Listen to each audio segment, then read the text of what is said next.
Hello and welcome to episode 265.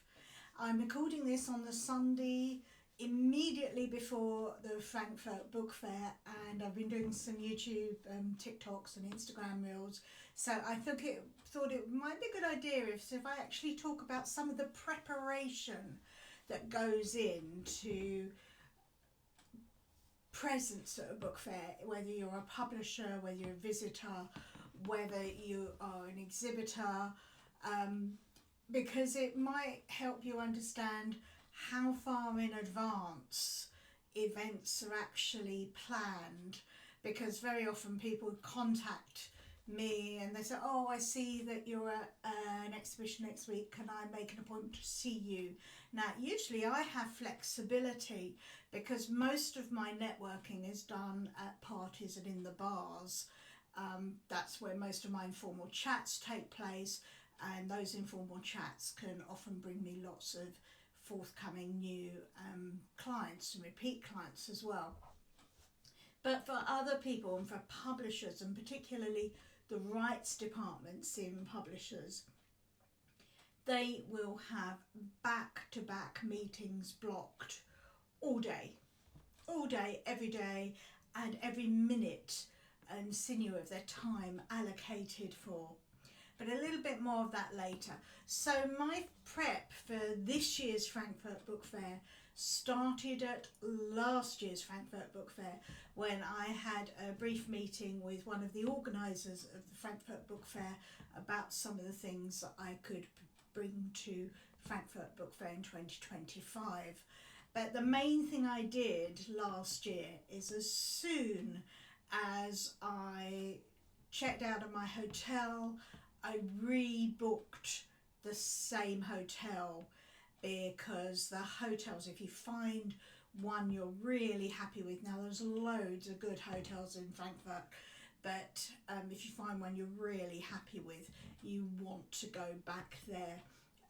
Makes life so much easier, and the most popular hotels do fill up very, very quickly at the end of a book fair for the following year. Now, if you're planning to book a stand for the book fair, that will probably be done. If you've already been exhibiting in the previous year, you'll probably get the option to book immediately, maybe at a preferential rate, or you may be asked to, within about 2 or 3 months after the fair. But if you're a first time exhibitor, I would contact the exhibition as soon as the previous year has ended, so that you know you can hopefully get some preferential rates, preferential space, because the later you leave it, the more likely it is that you might not have a great site. Some exhibitions, they don't necessarily let you choose certain spaces, they just might tell you they've got this particular size stand in square meters for you, and it's a fixed price. Sometimes there's very little negotiation going on, but it really depends from show to show and from publisher to publisher and presence to presence what actually happens. But it's about booking the stand will happen 9 to 12 months before the exhibition. And then once you've booked a stand, if you will book any stand requirements, you'll design your stand. Maybe if you're a big company, you have your own stand builder, or a stand that you keep in storage that comes out once a year or twice a year or several times a year, one would imagine, if you're doing lots of exhibitions, and you need to check that it's all in excellent condition and nothing's deteriorated. Or if you're taking at London Book Fair what is a standard shelf stand, you might just be given a plan with how many sloping shelves you want and what stand furniture you want. All of the stand furniture is extra, has to be paid for. You have to pay for insurance as well. So exhibiting at a trade exhibition can be extremely costly if you haven't done some of your planning, because the later you leave it, the more expensive it can be, but also the less likely it is that you may have your full requirements of what you want. They might say, actually, we are unable to do this now. So if it's an international show, if you haven't already, I would book your flights sometimes 12 months before, but at the very latest 6 months before you intend to go, but something like 12 months before, you know, as soon as those flights go on sale for the following year, book them. And certain things you have to take into account. So last year I flew Lufthansa out of City Airport in London. Now City Airport in October in the early morning is prone to fog.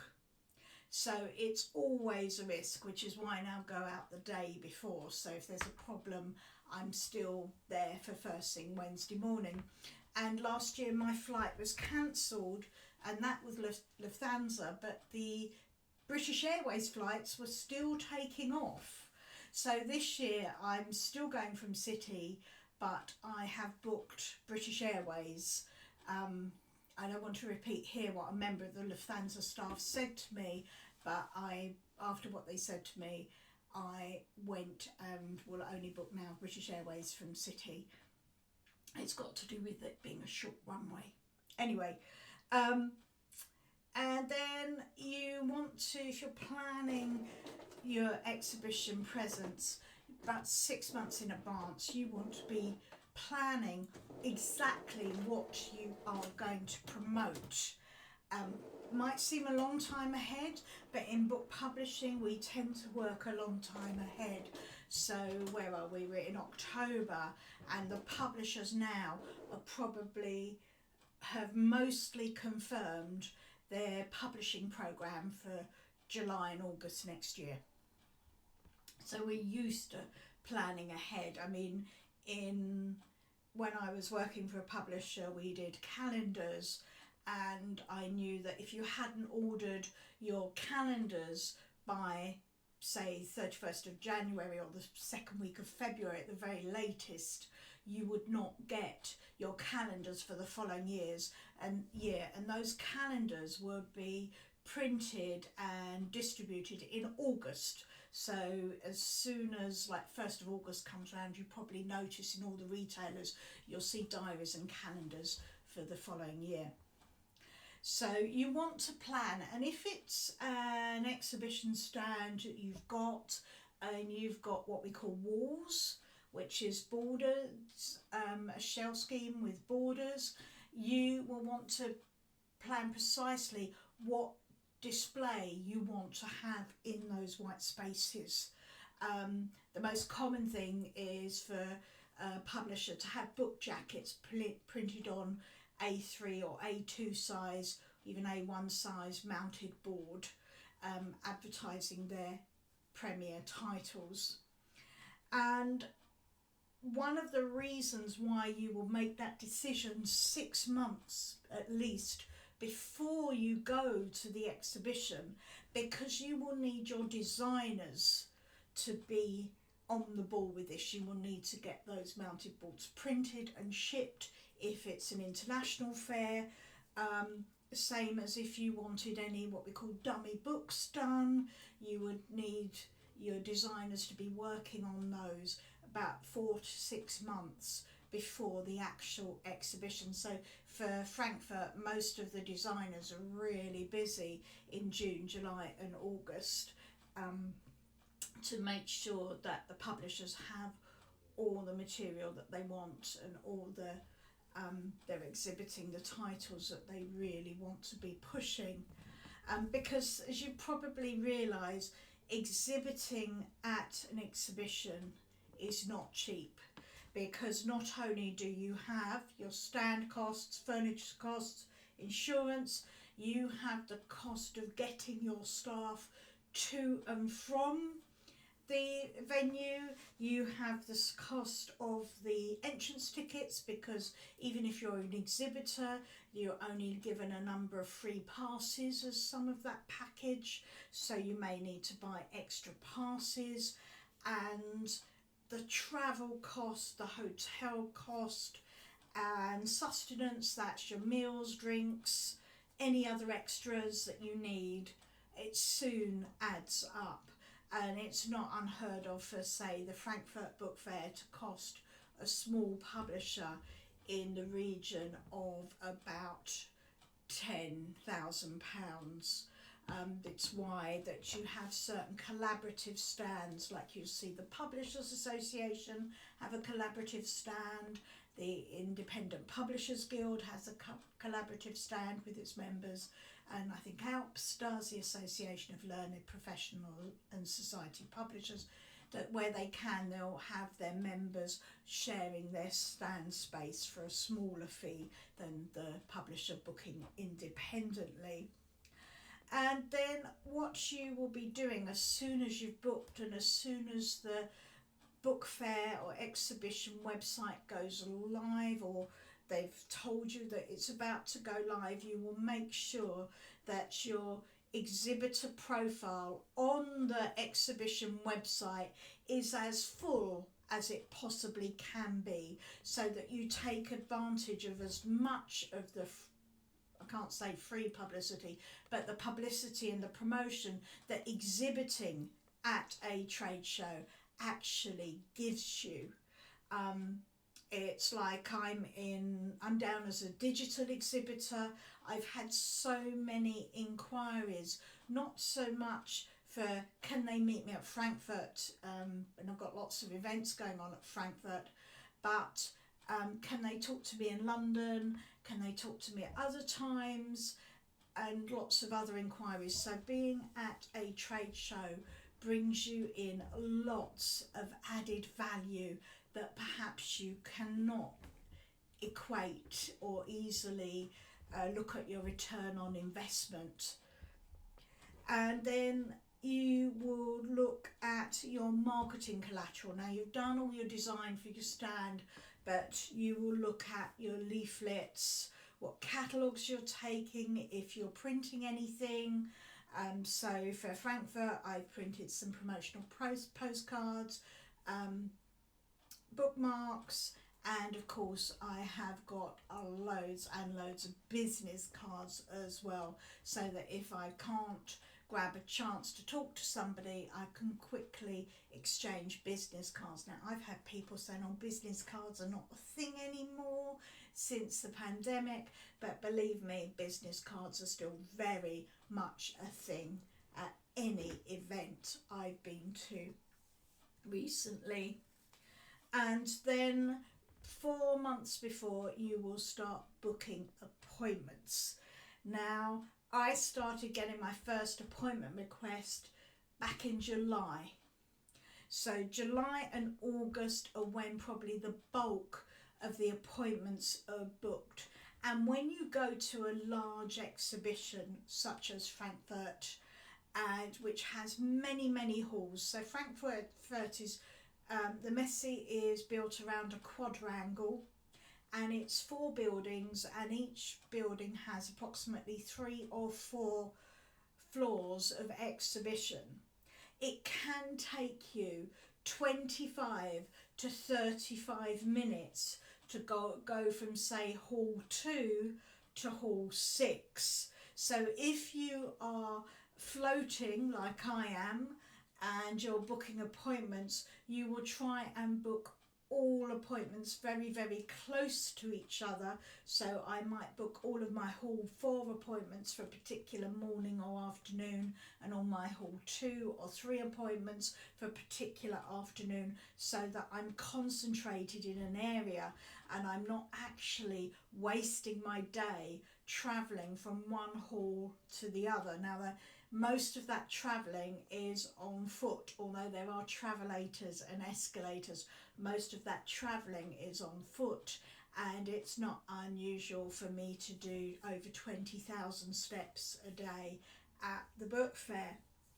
And also 3 or 4 months before, you need to be deciding what books or finished books or what stock you're going to take to the book fair.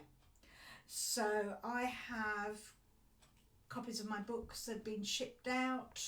They've been shipped out thanks to the Independent Publishers Guild. I've got a signing session in Frankfurt, and they were shipped out at least 5 weeks before the exhibition, because the shipper that has to get them through customs and into the hall on a precise day, so they need to be in the location in Frankfurt. And as I said, I've used the shared shipping from the IPG, which is absolutely fantastic, and I'm so proud to be a member of the Independent Publishers Guild. And if you don't do this, if you don't get your books out early, then what can happen is that you will either have to pay an extortionate cost and have the stress of, is things going to get there in time, or you can do what one of my previous employers did, or several of my previous employers actually, is they drove to the Frankfurt Book Fair. So they'd fill up the car with some of the display material and all the books, so they could leave it about a week before they were actually going to Frankfurt, and I think it was 2 or 3 days drive across France and Germany to get there. And of course then they could take everything, but they'd get stopped at customs. But that's how some smaller publishers do it if they don't have the facilities for shipping or the resources, is they put it all in a car and drive.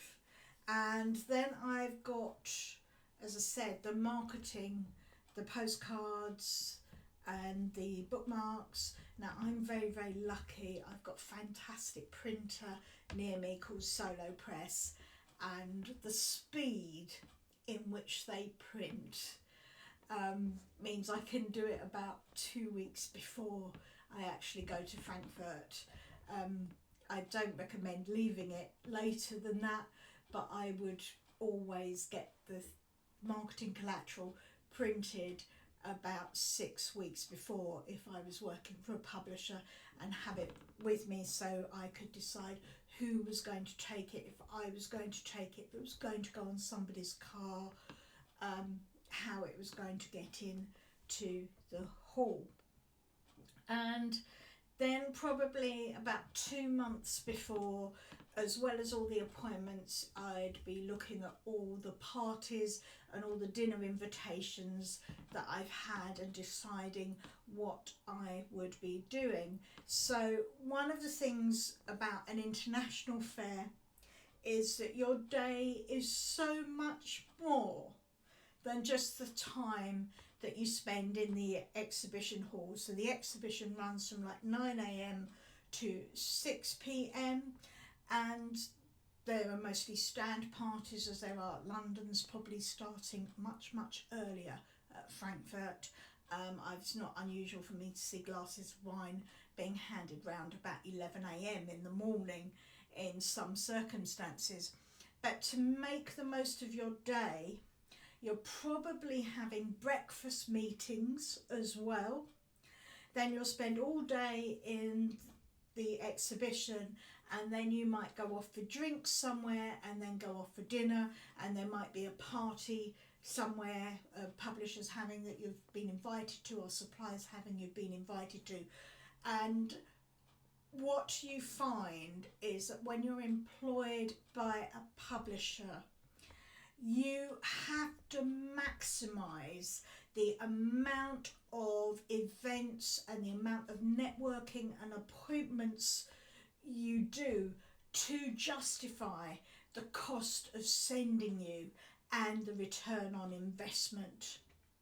I'm just going to give a indirect reference to this. So when I was a sales rep, key accounts manager, I used to go and rep for the Isle of Wight in the UK, and that involved 2 nights hotel stay. So to justify those 2 nights hotel bill, I would be having a full day in Southampton on day 1.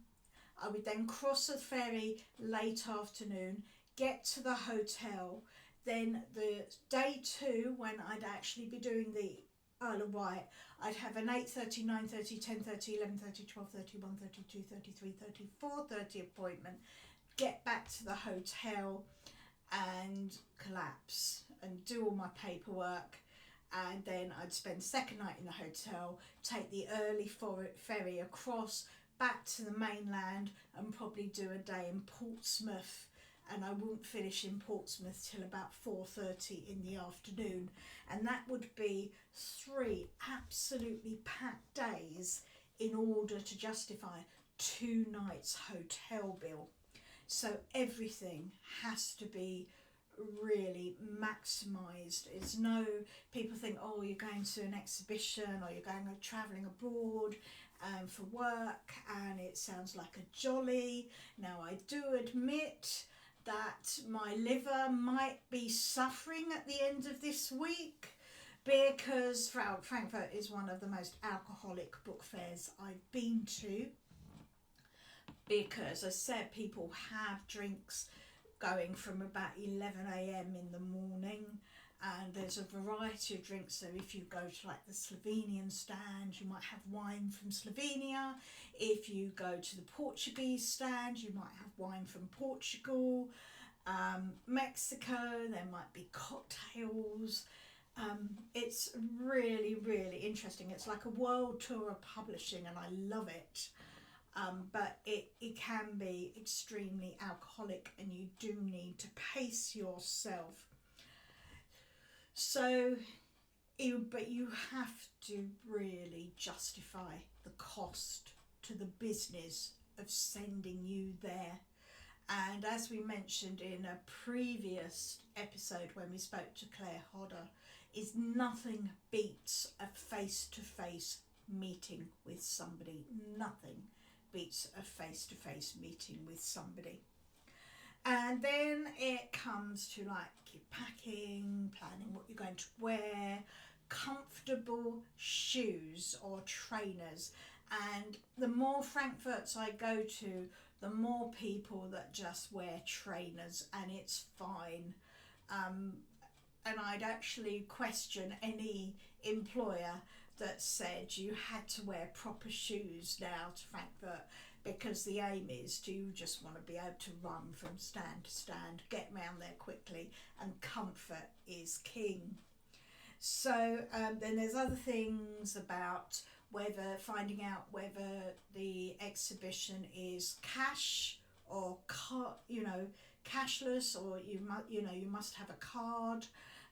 There's certain other things. So when I've gone and got my currency, I have made sure I've got coins, because most of the luggage lockers at Frankfurt Station, if I want to leave my suitcase there, either on the day I arrive or the day I leave, only take coins. So I've got coins.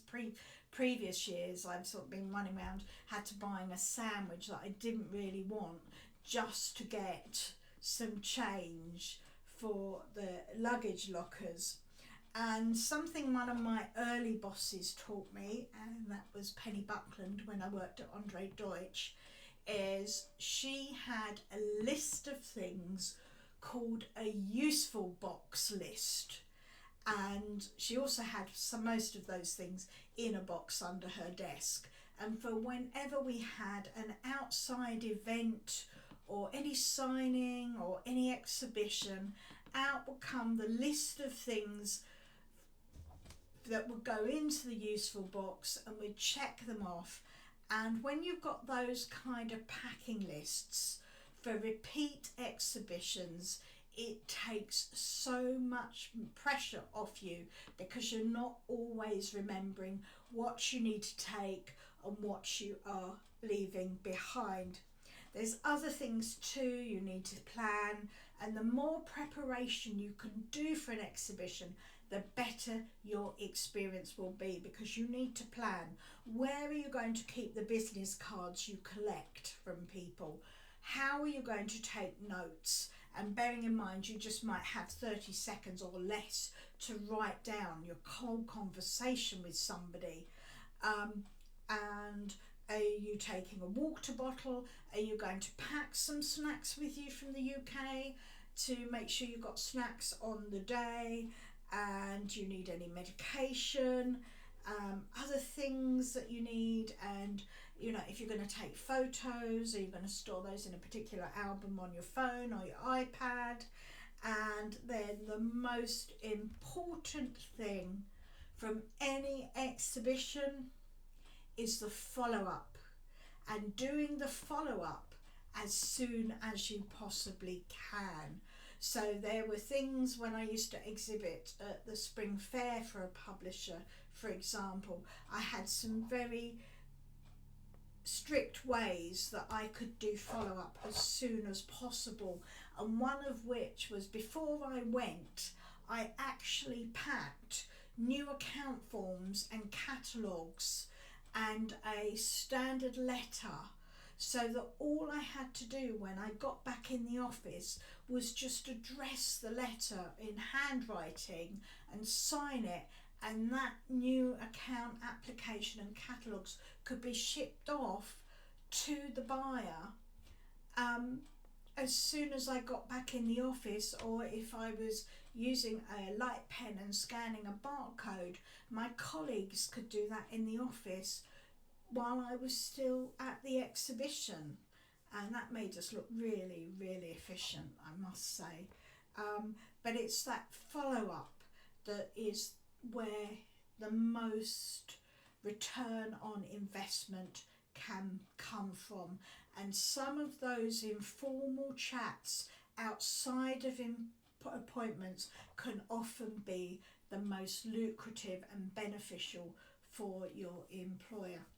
I hope that's given you a good insight into what actually goes into making an exhibition a success for a publisher. If you're looking for a job in book publishing, please subscribe to this channel and visit bookcareers.com for further resources, including how to access one-to-one career guidance. And don't forget to buy the book, How to Job Search in Book Publishing, The Ultimate Insider's Guide. May you all be doing a job you love and being paid the salary that you so richly deserve.